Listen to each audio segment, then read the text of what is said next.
트럼프 전 대통령을 겨냥한 암살 시도가 또 발생하면서 앞으로 50일 남은 미 대선 영향에 어떤 영향 미칠지 전문가 연결해서 알아보겠습니다. 네, 봉영식 연세대 통일연구원 전문 연구위원 연결돼 있습니다. 안녕하십니까?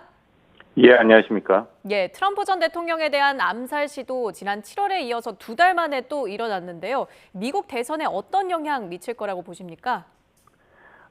지난 7월 13일에 펜실베니아 유세 중에 트럼프 공화당 후보 저격 사건이 있었죠. 거기에 비한다면은 이번 저격 시도 사건은 앞으로 50일 남은 대선 가도에 큰 영향은 없을 것으로 보입니다.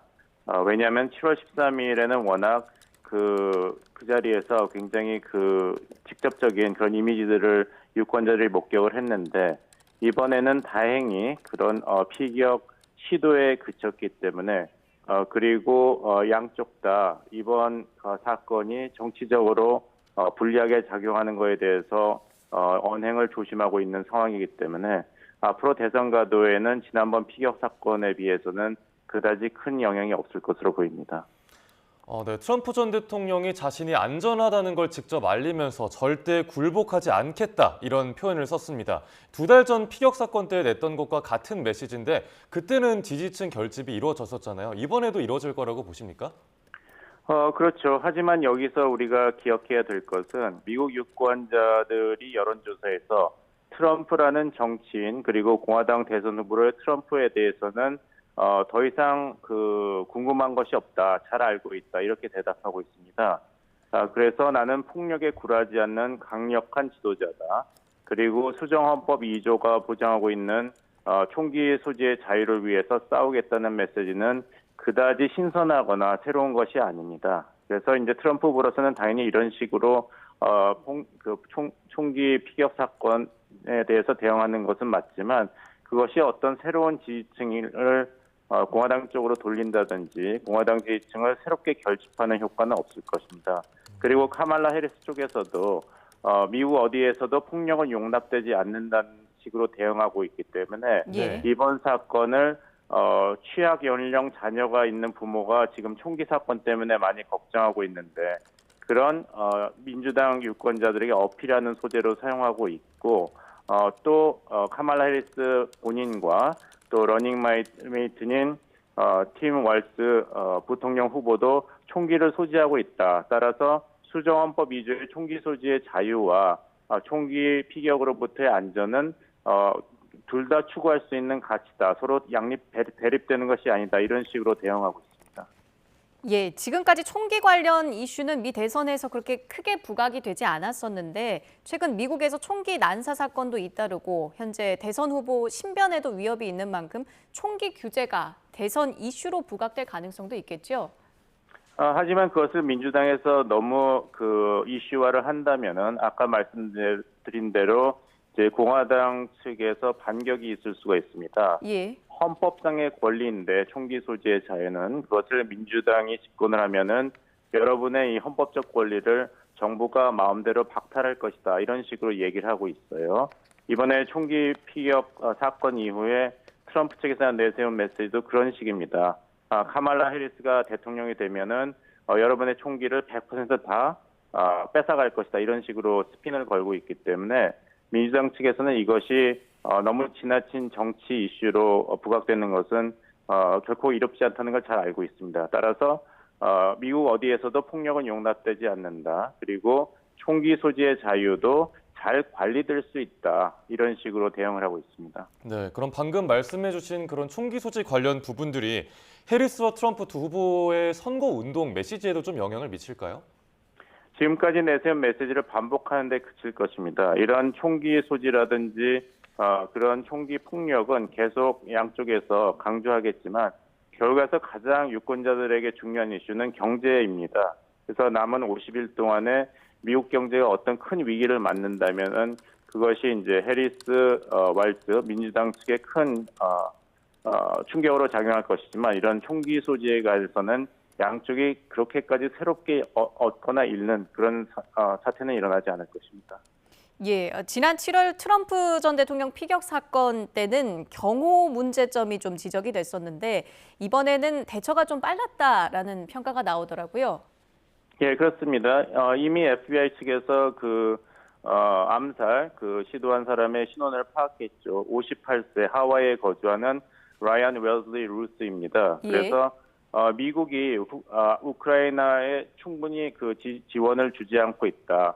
그래서 민간인임에도 불구하고 이 사람이 2023년에 뉴욕타임즈와 인터뷰한 내용을 본다면 자기가 군인이 아니고 민간인인데도 우크라이나의 그런 전쟁을 돕기 위해서 아프가니스탄 군인의 징집을 돕는 활동을 하였다. 이런 이야기를 한 적이 있습니다.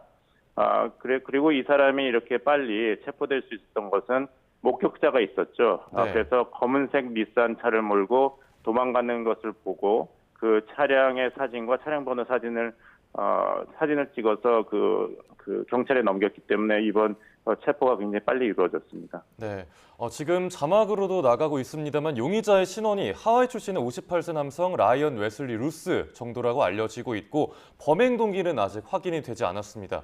이 수사 결과에 따라서 파장도 클 것 같은데 어떻게 좀 전망하십니까? 하지만 아까 말씀드린 대로 이번이 소위 큰 일이 없었기 때문에 양쪽 진영에서는 이것이 선거 캠페인에 유리한 쪽으로 이제 해석을 하고 그걸 지지층과 지금 표심을 정하지 못한 유권자들에게 계속 강조를 할 것입니다. 예. 그래서 어느 후보가 더 이런 헌법적 권리와 국민의 안전, 총기 폭력에 의한 폭력으로부터의 안전을 보장할 것인가는 누가 더 지도자감인가를 이야기하는 데 집중할 것입니다. 예, 카멀라 해리스 후보 트럼프 전 대통령 안전한 것으로 나타나자 트럼프가 안전해서 안도했다라고 밝혔는데요. 이 부분은 어떻게 또 해석해 봐야 할까요?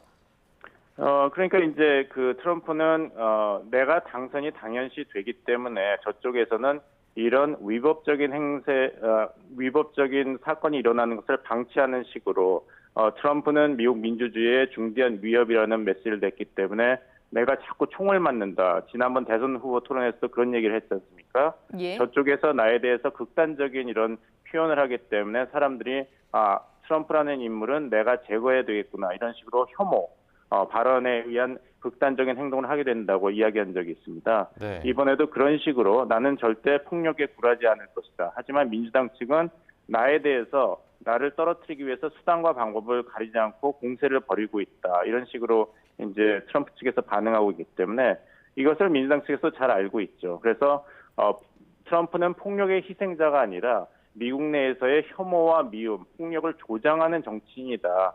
이 사람의 이런 정치적인 레토릭을 조심해야 된다. 지난번 대선에서 이야기한 메시지를 앞으로도 계속 유권자들이 강조해서 트럼프가 다시 4년 대학관에 들어가서 집권을 하게 된다면 미국 사회는 정말 분열될 것이고 치유가 불가능할 것이다. 이런 얘기를 하고 있죠. 네, 벤스 부통령 후보가 사건 직후에 트럼프 전 대통령과 통화를 하면서 놀랍게도 기분이 좋은 상태였다. 이런 인터뷰 내용도 나왔더라고요. 기분 좋은 상태라고 일부러 콕 집어서 말한 데는 어떤 의도가 깔려 있다고 봐야 할까요? 지난번 대선 후보 토론을 보시면 뜻밖의 트럼프 공화당 대선 후보와 러닝메이트인 J.D. 벤스 오하이오 상원의원 부통령 후보 간에 어떤 케미라든지 이런 협력이 잘 이루어지지 않고 있다는 모습이 보였습니다. 예를 들면은 전국적인 남낙태 금지 법안을 벤스 부통령 후보는 트럼프가 집권하고 난다면은 가능하다 이런 얘기를 했는데 대선 후보 토론에서 거기에 대해서 어떻게 생각하는가 당신의 러닝메이트가 이런 얘기를 했는데 찬성하는가 했을 때 트럼프가 제대로 대답하지 않았어요. 네. 그래서 사회자가 더 추궁을 했을 때는 사실 J.D. 벤스와 나는 그 얘기를 하지 않았다고 했거든요.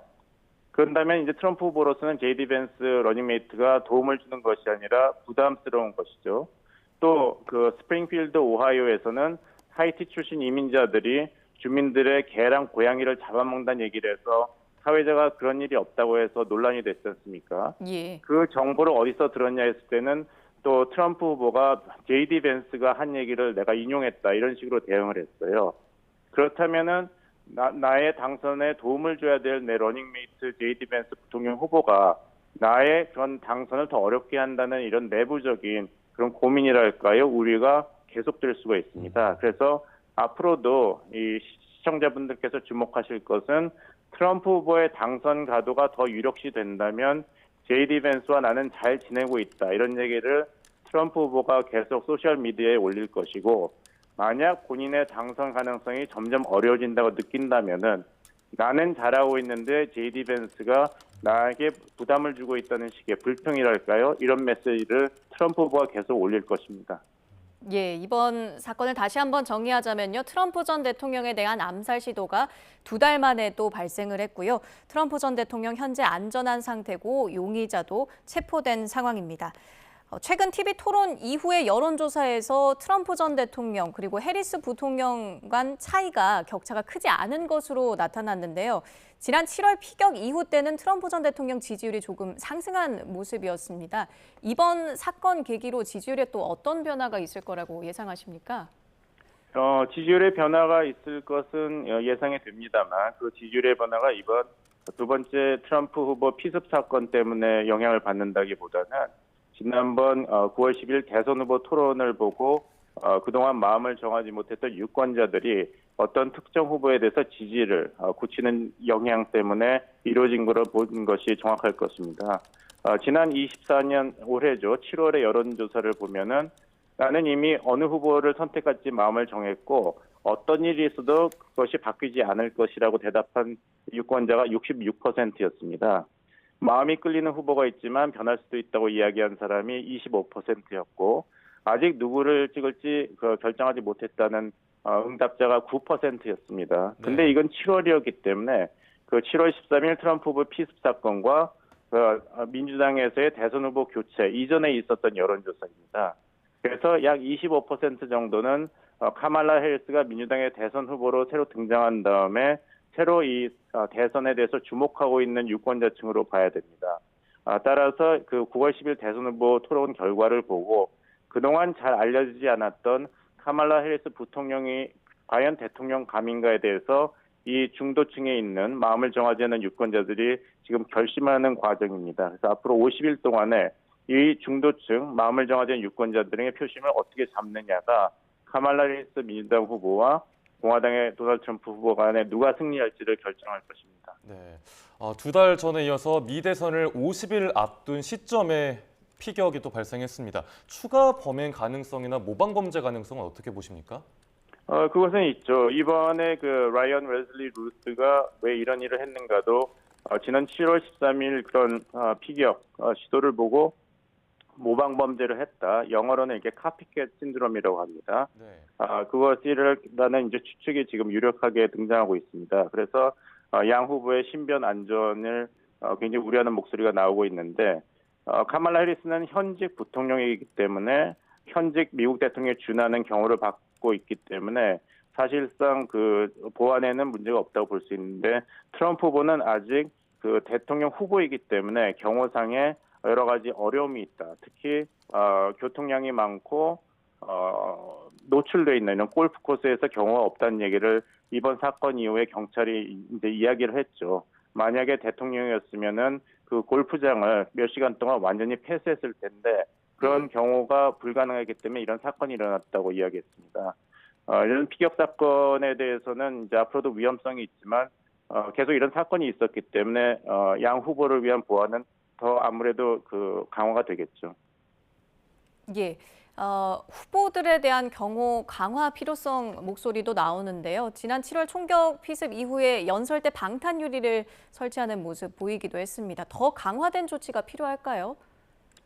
예, 그렇죠. 하지만 이제 그 경호는 이제 서로 간의 역할 분담이 중요하기 때문에 어떤 그 위험성이 있는가는 있지만 다시 말씀드립니다만 이제 민주당 측에서는 이것이 이제 트럼프 후보에 대한 어떤 정부가 그런 선거 캠페인을 무기화한다는 이런 공세에 이용되는 것은 방지해야 됩니다. 따라서 양 후보가 큰 사건 없이 무사히 유세를 마치고 11월 5일 대통령 선거가 어떤 이런 우발 사태가 없이 제대로 진행되는 것은 민주당 측에서도 굉장히 바라고 있는 바이기 때문에 네. 앞으로 큰 사건을 일어나지 않도록 철저한 방지는 일어날 것이 보이고 여기서 하지만 중요한 것은 아까 말씀드린 대로 양 후보를 지지하겠다는 콘크리트 유권자층이 워낙 세기 때문에 그 중간에 남은 약 9% 정도 아직 어느 후보를 지지할지 결정하지 못했다는 이 유동적인 유권자층의 마음을 사로잡아야 되는데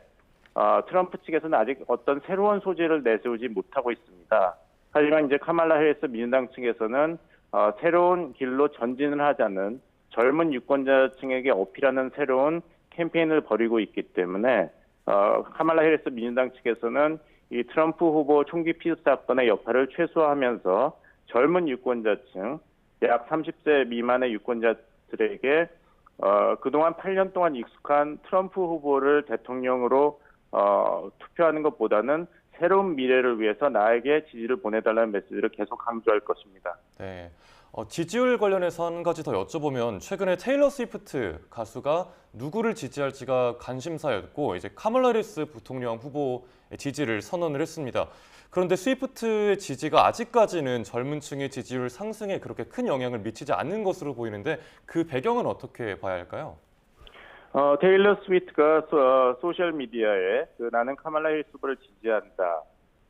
애 없이 혼자 사는 여성으로서 트럼프 후보가 나의 인기도를 함부로 소셜 미디어 계정에서 이용하는 걸 방지하기 위해서 나의 정책 입장을 밝힌다 이렇게 얘기했죠. 네. 하지만 그것을 밝힌 이후에 시간이 워낙 짧았기 때문에 아직 우리가 그런 테일러 스위프트의 지지 표명이 이 선거에 직접적인 영향을 미치지 않았냐를 알기에는 시간이 부족합니다. 하지만 이제 젊은 유권자층이 이번 대선에 향방을 가르는 것은 분명합니다.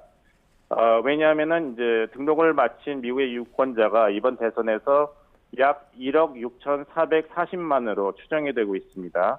근데 이 중에서 18세에서 24세 젊은 등록 유권자층의 비중이 49.1%입니다. 예. 그리고 미국에서는 젊은 유권자층이 역대 대선에서 약 30%에서 40% 초반이 투표를 했는데 지난 2020년 조 바이든 후보가 당시 현직 대통령인 공화당의 도널드 트럼프 대통령에게 도전을 해서 승리했을 때는 이 젊은 유권자층의 투표율이 50%였습니다. 계속 상승하는 추세를 보이고 있기 때문에 만약에 이 젊은 유권자층이 적극적으로 투표에 참여를 하고 또 민주당의 카말라 해리스 후보를 지지한다면은 이것은 민주당 측으로서는 대단히 반가운 소식입니다. 그래서 젊은 유권자층에게 인기가 있는 테일러 스위프트 같은 공인이 그 민주당 지지를 표명한 것은 사실 트럼프 후보에게는 굉장히 뼈아픈 그런 현상이고 이번에 트럼프 후보가 나는 테일러 스위프트가 싫다 이런 메시지를 X에 띄운 것도 사실 솔직한 심정을 드러낸 것으로 봐야겠죠. 예, 트럼프 전 대통령 지난 TV 토론에서 이민자에 대한 막말 논란이 있었는데요. 앞으로도 극우적인 발언 혹은 지지층 결집을 위한 행동 이어질 거라고 보십니까? 그렇다고 보입니다. 이것은 트럼프 캠페인 팀이 원하는 것은 아니지만 트럼프 후보 본인 자신이 워낙 자신이 옳다고 생각하는 아젠다이기 때문에 옆에서 캠페인에 참여하는 사람들이 트럼프 후보에게 이런 이민자에 대한 극단적인 혐오 발언을 중지하고 좀 더 적극적인 정책을 논의하는 것이 좋겠다고 조언을 하더라도 트럼프 후보 자신이 그것을 받아들이지 않는다면은 앞으로도 트럼프 후보의 이런 발언은 계속될 것입니다. 이것이 과연 트럼프 후보의 대선 가도에 도움이 될 것인가? 여기는 여러 가지 진단이 가능합니다만은 적어도 트럼프 후보의 언행에서 큰 변화는 없을 것으로 보입니다. 예, 지금까지 미대선 50일 앞두고 발생한 트럼프 전 대통령 암살 시도가 미국 대선에 미칠 영향, 봉영식 연세대 통일연구원 전문연구위원과 함께 이야기 나눠봤습니다. 네, 오늘 말씀 감사합니다. 감사합니다.